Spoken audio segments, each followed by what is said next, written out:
Indo British advanced pain clinic నొప్పి మాయం surgery దూరం ఫర్ అపాయింట్మెంట్స్ 9155515563. నమస్కారం, వెల్కమ్ టు ఐ డ్రీమ్. ధర్మ మార్గం విత్ విజిత కార్యక్రమానికి స్వాగతం.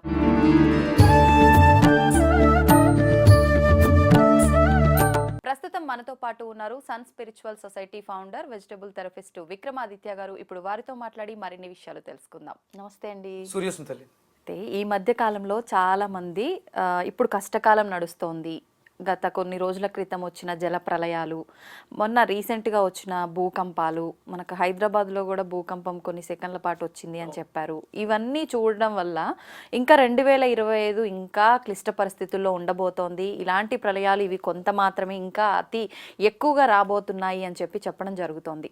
నిజంగా ఇలాంటివి వచ్చే అవకాశాలు ఉన్నాయంటారా? అయితే బ్రహ్మంగారు కాలజ్ఞానంలో కూడా చెప్పారు, ఈ కలియుగం అంతం అవబోతుంది అని అంటున్నారు. మరికొంతమంది చూస్తే ఇప్పుడు మనకు 5000 సంవత్సరాలు మాత్రమే అయింది, ఇప్పుడే అంతం అనేది లేదు అంటున్నారు. అంటే ఎలా అయిపోయిందంటే ఒక్కొక్కరు ఒక్కొక్క రకంగా చెప్పేసరికి అసలు ఏం జరుగుతుంది అనే ఒక సందేహం ప్రతి ఒక్కరిలో కూడా తలెత్తుతోంది. అసలు నిజంగా ఏం జరగబోతోందండి 2025లో? అంటే ఇప్పుడు మనం 2024లో ఉన్నాం, 2025లో అడుగు పెట్టబోతున్నాం. మనకి కలియుగం అనేది 4,32,000 సంవత్సరాలు. దీన్ని హెచ్చు చేసుకుంటూ వెళ్ళిపోతే మనం మిగతా యుగాలు అవన్నీ మనకి అప్రస్తుతం. ఇక్కడ ఏమైపోయిందంటే అమ్మా, జ్ఞానం అనేది మనకి వేదం ద్వారా వస్తుంది.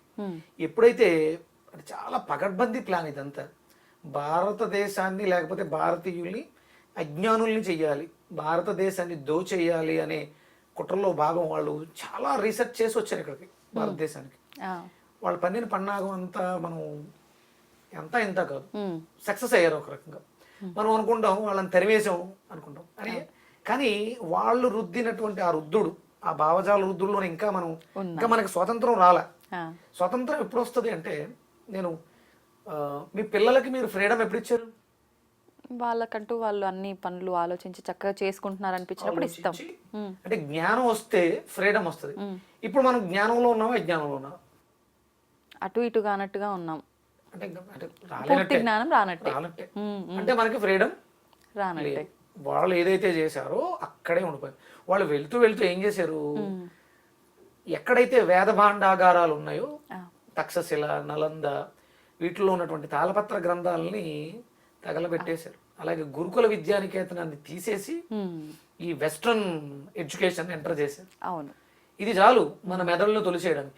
ఇప్పుడు మన పిల్లలు చదివే చదువులు రేపొద్దుట వాళ్ళు చేసే ఉద్యోగాలకి మనకు వస్తున్నాయి లేదు, సంబంధం లేకుండా ఉన్నాయి ఉద్యోగాలకి, చదువులకి. కానీ వేద విద్య ఉందనుకోండి, వేద విద్యలో మీరు అంటే వేదం తెలుసుకోవడానికి ఒక ప్రమాణం ఉంటుంది. అష్టాధ్యాయం, శిక్షణ, సంస్కృతం, ప్రధానం ఇవి వచ్చేసిన తర్వాత నాకు సంగీతం అంటే ఇష్టం, నాట్యం అంటే ఇష్టం, సామవేదాన్ని తీసుకుంటాం. దాంట్లో కొన్ని తీసుకుని నేను దాంట్లో సాధన చేసుకుంటే, నేను బయటకు వచ్చి నేను నేర్చుకున్న వేదంతో నేను దాంట్లో ప్రావీణ్యాన్ని పొందేస్తాను, నా జీవితాన్ని గడిపేస్తాను. మీరు ఎలక్ట్రానిక్ మీడియా, మీరు అందులో యజుర్వేదాన్ని తీసుకుని ఒక అంకాన్ని ఎలక్ట్రానిక్ సంబంధించి ఇన్నోవేషన్స్, కరెంటును తయారు చేయడం వేదంలో ఉంటుంది. మీరు అది చదివితే మీరు బయటకు వచ్చి ఆ నేర్చుకున్న విద్యతో మీరు బ్రతికేస్తారు, 10 మందికి బ్రతుకునిస్తారు. వేదాలు అవి మొత్తం పూర్తిగా చదవాలంటే జీవితాలు సరిపోవు. కానీ మనకి నచ్చినంత వరకు సామవేదం, అథర్వణ వేదం, యజుర్వేదం, ఋగ్వేదం ఇవన్నీ అద్భుతాలు. వీటిని దూరం చేసేసారు. వేదాలు ఎవరైనా చదవచ్చా అండి? ఎవరైనా చదవచ్చండి. భగవంతుడు అనేవాడు ఇది కేవలం వీళ్ళకే అని ఉండదండి, ఇది అందరికీ. అది వేదం. వేదం అంటే ఆమోదయోగ్యం, ఇక దీనికి మించినటువంటి ఓడు ఉండదు. అప్పుడు వీళ్ళకే వీళ్ళకే వీళ్ళకే అలా ఎందుకు ఉంటుంది? ఒకటి ఏంటంటే, అంటే ఇప్పుడు మీకు వచ్చిన సందేహం ఏంటంటే, వేదం బ్రాహ్మణులే చదవాలా కదా? అంటే బ్రాహ్మణుడు అనేవాడు ఎక్కడ పుట్టాడండి? జన్మతా జాయతే శూద్ర. ఇక తను చేసే పనులను బట్టి ఇప్పుడు నేను సంధ్యావందనం చేస్తానమ్మా, నేను జంజం వేసుకున్నానమ్మా, నేను బ్రాహ్మణ ఇంట్లో పుట్టా, నేను సంధ్యావందనం చేయను, మంత్రాలు చదవను, సూర్య నమస్కారాలు చేయను, నేను బ్రాహ్మణుడు అయితే ఏంటి గొప్ప? అదే కదా, నా వల్ల ఏంటి సమాజానికి ఉపయోగం? బ్రాహ్మణుడు ఎవరు అంటే జ్ఞానం ఉన్నవాడు బ్రాహ్మణుడు. బ్రహ్మ సృష్టి జరుగుతుంది నా లోపల, ప్రతి మనిషిలోనూ సృష్టి జరుగుతుంది. అంటే ప్రతి ఒక్కడూ కూడా బ్రాహ్మణుడు అవ్వాలి. అంటే బ్రహ్మ అంటే ఏంటి? సృష్టి. ఇక్కడ 4 వర్ణాలు ఉన్నాయి. ఏం వర్ణాలు అంటే, ఇక్కడ మనం ప్రళయం గురించి టాపిక్ మొదలు పెట్టాం, ఇటు వెళ్తున్నాం. దీని గురించి మళ్ళీ ఇంకొక ఎపిసోడ్ చేద్దాం. వేదాలు ఎవరు చదవాలి అనే దాని గురించి ఇంకోటి చేద్దాం. ఇప్పుడు రాబోతున్న ప్రళయం ఎందుకంటే మనం ప్రకృతిని పాడు చేసాం. మీకు WHO, ఈ హెల్త్ ఆర్గనైజేషన్ ఇవన్నీ కూడా రీసెర్చ్లు చేసి అనౌన్స్ చేసినాయి. క్యాన్సర్స్ విపరీతంగా స్ప్రెడ్ అయిపోతాయి, లేకపోతే కొత్త కొత్త బ్యాక్టీరియాస్ వచ్చేస్తాయి. ఎందుకంటే మనం పర్యావరణాన్ని పాడు చేసాం. అలాగే పాడైన పర్యావరణంలో మనం కూడా ఉన్నాం కాబట్టి మన ఇమ్యూనిటీ సిస్టమ్ పాడైపోయింది. ఆల్రెడీ మనం ఈ సంవత్సరంలోనే ఎక్కువ కేసెస్ చూస్తున్నామని చెప్పి 2025, 2026, 2027 విపరీతమైనటువంటి క్యాన్సర్ కేసు. జలుబు చేసిన హాస్పిటల్కి వెళ్ళి టెస్ట్ చేస్తే క్యాన్సర్ ఉంది. ఏదో క్యాన్సర్, ఐ క్యాన్సర్, నోటి cancer, year cancer, throat cancer, ఏదో క్యాన్సర్.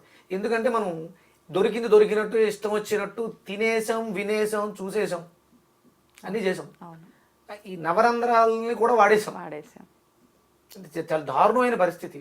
అంటే కొన్ని పద్ధతుల్లో వాడాలి, అవి ఎంత వాడితే అంత.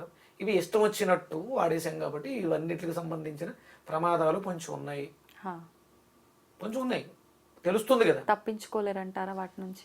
ఎస్ అంటే ఇప్పుడు తెలుసుకున్నాం అంటే ఇప్పుడు వేదం చెప్పుద్ది ఇది ఏవి జరుగుతుంది, ఏం జరగాలి. అందుకని దానిని అనుసరిస్తూ వేదం ఏం చెప్తుంది అంటే ధర్మము, దానము. అంటే కర్మ చేయడం ద్వారా ఒక చెడు వస్తుంది, దాన్ని మనం దానం ద్వారా నివారణ చెయ్యాలి, నిర్మూలన చెయ్యాలి. ఇప్పుడు మీకు 2027లో గ్లోబల్ వార్మింగ్ టెంపరేచర్ 1.5 సెల్సియస్కి వెళ్ళిపోతుంది. 1.5. అమెరికన్ వాళ్ళు రీసెర్చ్ చేసి డైమండ్ డస్ట్ ని పైన స్ప్రే చేస్తే, సూర్యుడికి మనకి మధ్యలో డైమండ్ డస్ట్ ను జల్లేస్తే సూర్యకిరణాలు డైమండ్ డస్ట్ కి రిఫ్లెక్ట్ అయ్యి వెనక్కి వెళ్ళిపోతే మనం చల్లగా ఉంటాము అని వాళ్ళు ఆలోచించారు. ఓకే, కానీ ప్రమాదం కదా అలా కాదు. కిరణాలు పడకపోతే ఎంత చోట డైమండ్ డస్ట్ జల్లుతారమ్మా.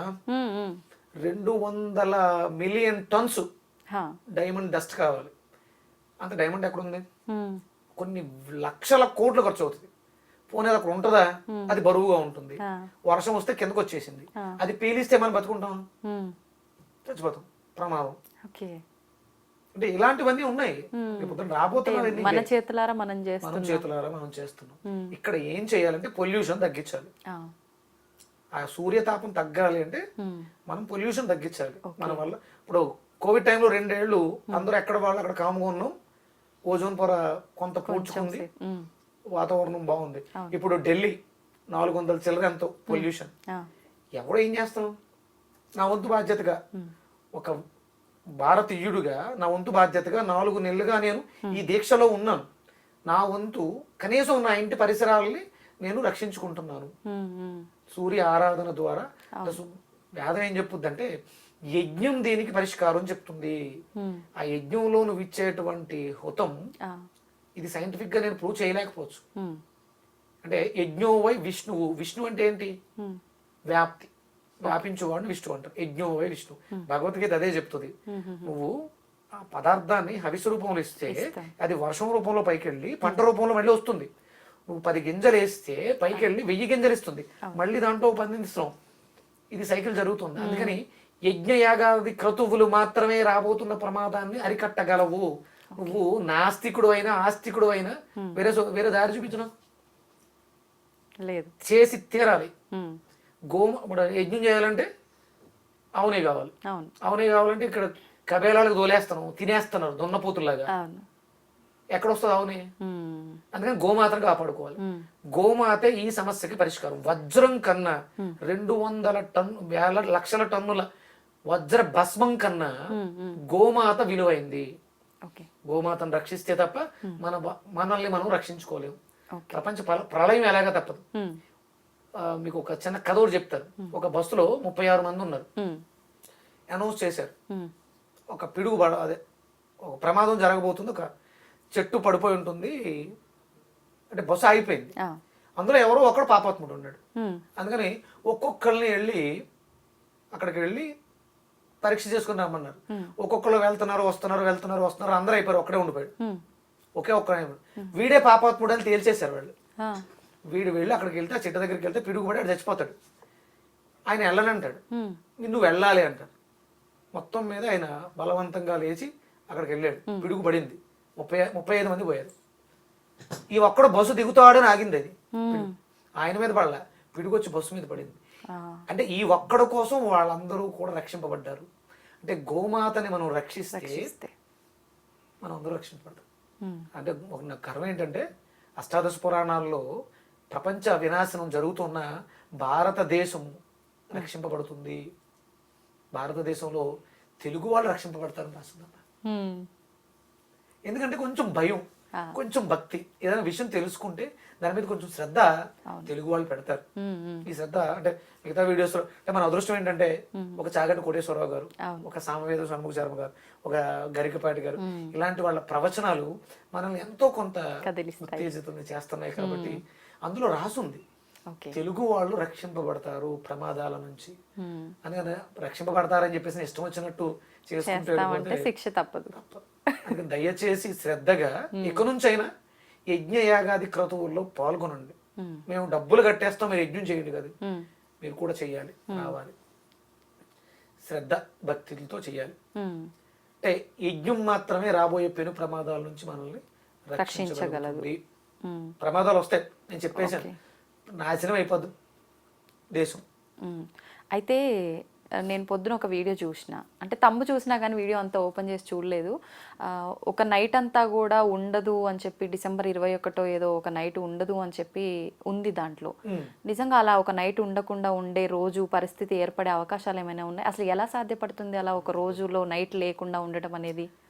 అది ఇంపాసిబుల్ అమ్మా. అంటే మనకి ఉత్తరాయణం దక్షిణాయనం మారుతూ ఉంటాయి. ఓకే, అంటే వీళ్ళకి కొంచెం అవగాహన తక్కువ ఉంటుంది. ఆయన ఒక్కసారి ఆ నడక మార్చుకునేటప్పుడు రోజు ఎక్కువ ఉంటుంది, డే టైం ఎక్కువగా ఉంటుంది. Okay okay. ఇప్పుడు మనకి దక్షిణాయనంలో ఉన్నాం కదా, ఆయన ఒక్కసారి రథం తిరుగుద్ది అంటారు. ఆ తిరగడానికి పట్టే సమయంలో ఆగుతుంది. మీరు సముద్ర ఒడ్డుకి వెళ్తే తెలుస్తుంది అది.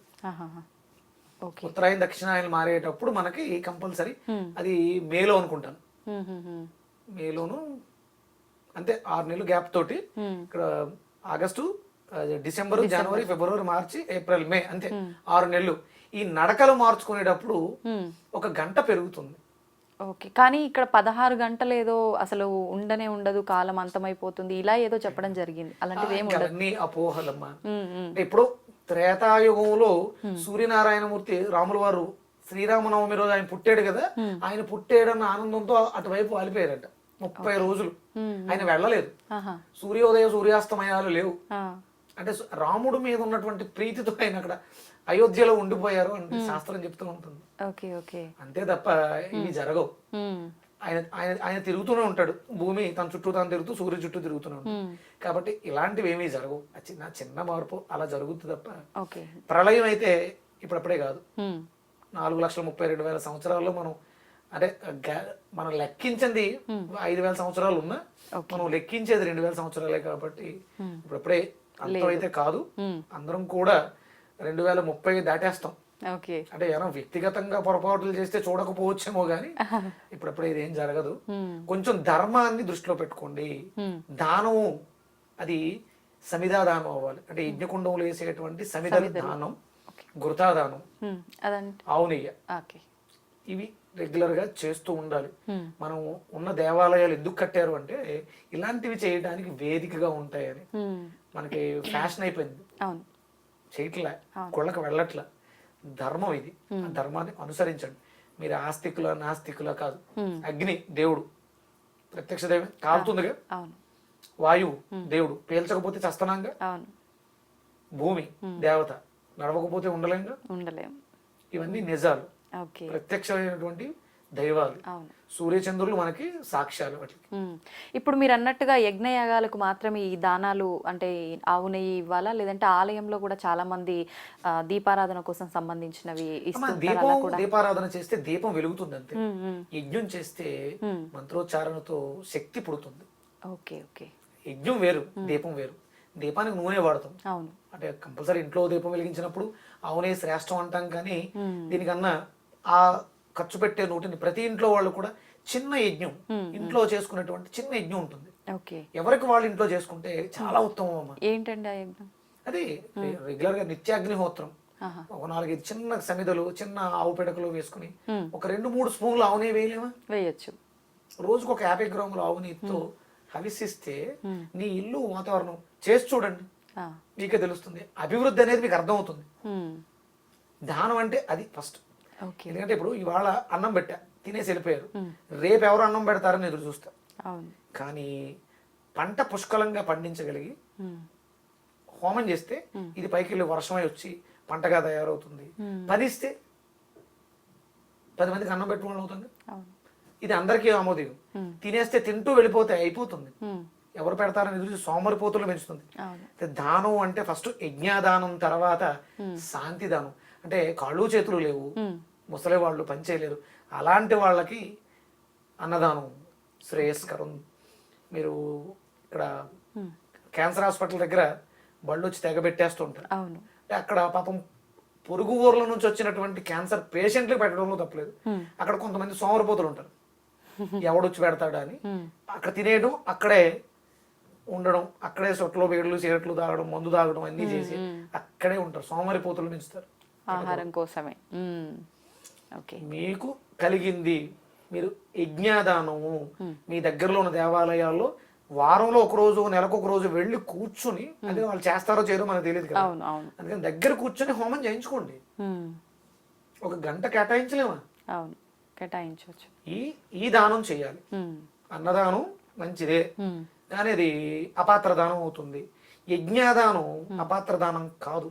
ప్రకృతిని సమతుల్యం చేస్తుంది, పంటలు అభివృద్ధి చేస్తుంది, ప్రకృతిలో ఉన్నటువంటి పొల్యూషన్ ని 100% కట్ చేస్తుంది. ఓకే. మీరు వేదం తెలిసిన పండితుల దగ్గరికి వెళితే ఆ యజ్ఞ విధిని చెప్తారు. ఇంట్లో సింపుల్ గా నా వీడియోస్ ఉన్నాయి, నేను చేసి పెట్టాను. సంస్కృతికల్ సొసైటీలో ఒక 10 నిమిషాల్లో ప్రతి ఇంట్లో గృహస్థు ఒక చిన్న హోమగుండం పెట్టుకుని యజ్ఞం ఎలా చేయాలి చేసి పెట్టాను. సింపుల్ గా 10 నిమిషాలు అయిపోతుంది. ఓకే. అంటే ఇంట్లో పెట్టుకునే చిన్నగా ఏమైనా దొరుకుతాయా? దొరుకుతాయి, చిన్న యజ్ఞగుండాలు దొరుకుతాయి. అందులో అంటే ఏమీ లేవు. ఒక స్టీల్ గిన్నె తీసుకోండి, చిన్న స్టీల్ గిన్నె ఉంటుంది, అవును, దానికోసం కేటాయించు, దాంట్లో చేసేయచ్చు. ఓకే. ఓకే. అంటే చెయ్యాలని తపన ఉండాలి. చిన్న చిన్న పుల్లలు, చిన్న చిన్న, నేను గోశాలకు వెళ్ళి పేడ తీసుకుని చిన్న చిన్న పిడకలు చేసి పెట్టుకుంటాను. మీరే చేస్తారా? ఇంట్లోనే చేసుకుంటాను, అవే వాడతాను. ఓకే. ఓకే. మళ్ళీ ఇప్పుడు ఏది బయట కొనుక్కు రావాలన్నా అది కల్తీ అనే ఒక ఆలోచన వస్తుంది కాబట్టి మీరు అన్నట్టుగా ఎవరికి వాళ్ళు చేసుకోవడం ఇంకా ఉత్తమం. అందరికీ కుదరదు. అదే దైవం విషయంలో ఒకవేళ ఎవరన్నా పొరపాటు చేస్తే ఆ పనిష్మెంట్ అది, అంటే దైవం చూడట్లేదు అని అనుకుంటారు. ఏ కన్ను చూడదనా వస్తుంటది కదా, ఆ చేసేవాడికి ఎక్కడో చోట కొట్టేస్తుంటది, అందరూ అనుభవించి చేస్తున్నారు. మీరు భక్తితో చేయాలనుకున్నారు కాబట్టి దాంట్లో దోషం భగవంతుడికి అంటదు. నిజంగా ఆ దోషం ఏమైనా ఉంటే ఆవు నెయ్యిని కల్తీ చేసే దరిద్రులకి, వాళ్ళు దరిద్రులు అయిపోతారు. ఆవు పిడకలను కూడా కల్తీ చేశారు అనుకో, ఇంకా ఏం చెప్పక్కలేదు, ఇష్టదరిద్రుడు. అంటే ప్రతిదీ ఇక్కడ అనుభవించేస్తాం, ఇంకొక నరకం లేదు, ఇక్కడే నరకం ఉంది. అవునా? అంటే గరుడ పురాణంలో చెప్పిన ఇంకొక నరకం ఇంకొకటి ఎక్కడో లేదు, ఇక్కడే ఉంది. A to Z ఇక్కడే అనుభవిస్తాం, పాపపుణ్యాలని ఇక్కడ అనుభవించాలి.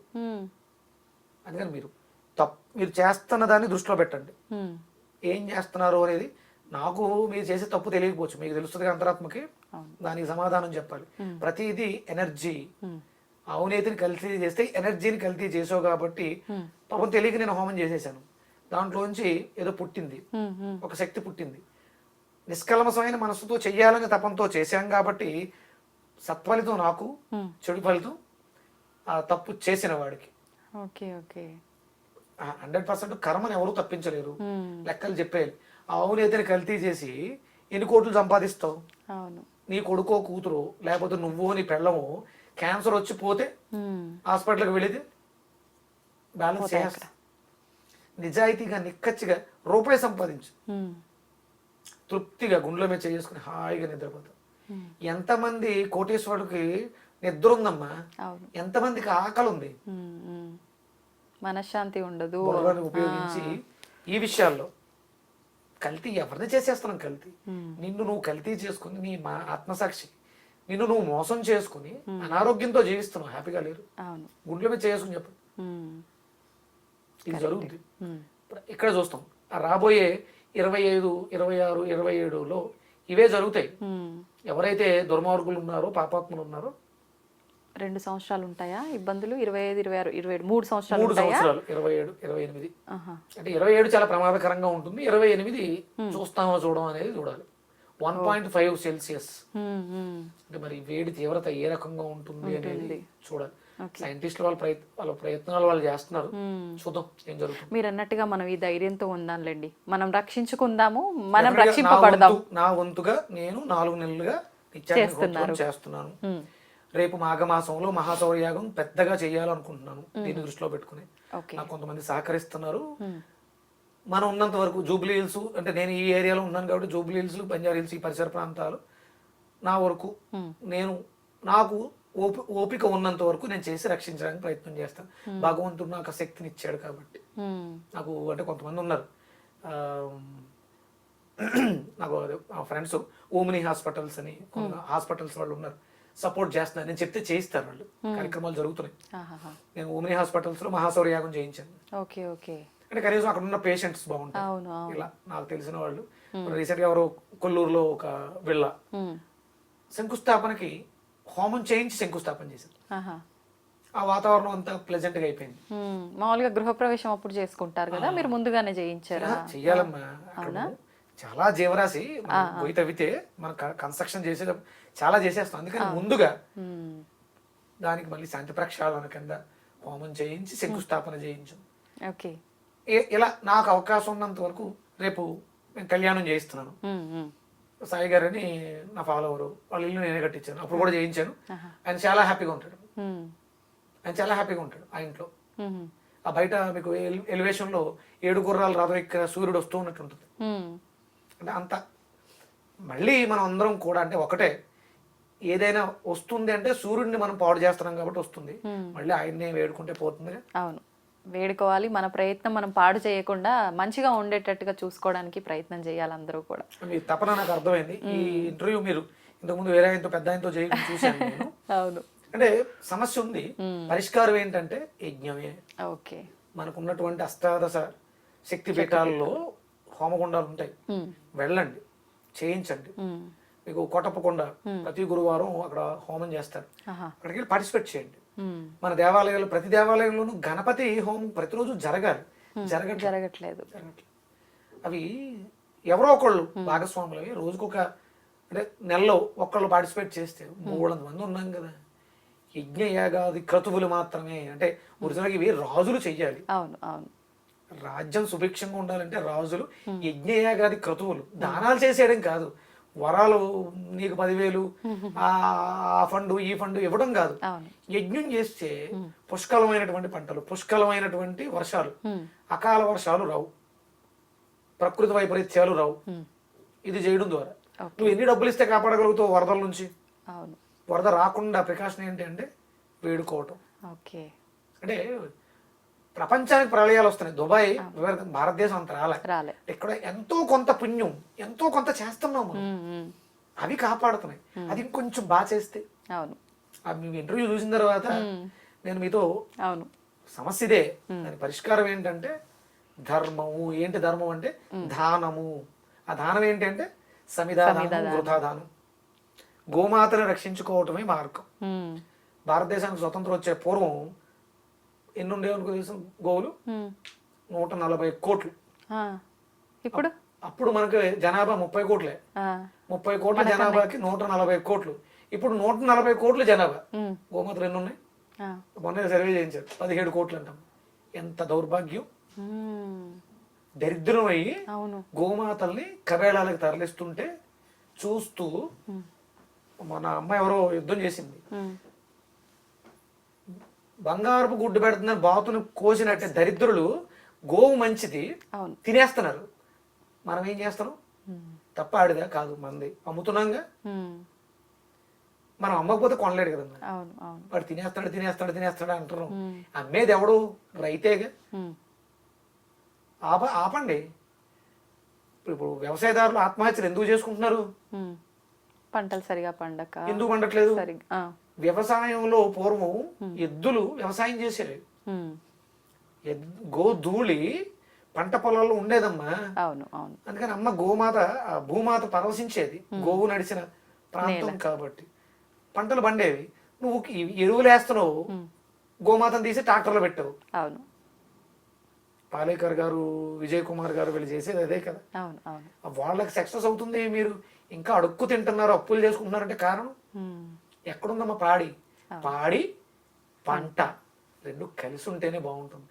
అంటే మనకు ప్రకృతి వికృతి లాగా మైనస్ ప్లస్ ఉంటేనే లైట్ వెలిగినట్టు మీకు పంట బాగుండాలంటే పాడి ఉండాలి. వ్యవసాయదారుడు ప్రతి ఇంట్లోనూ గోమాత ఉండి తీరాలి. రాబోయే ప్రళయాలను ఆపాలనుకుంటున్నారా? గోమాతను రక్షించండి, అమ్మ చూసుకుంటుంది. ఓకే, ధన్యవాదాలండి, చాలా మంచి విషయాలు తెలియజేశారు. Suryasmriti, thank you.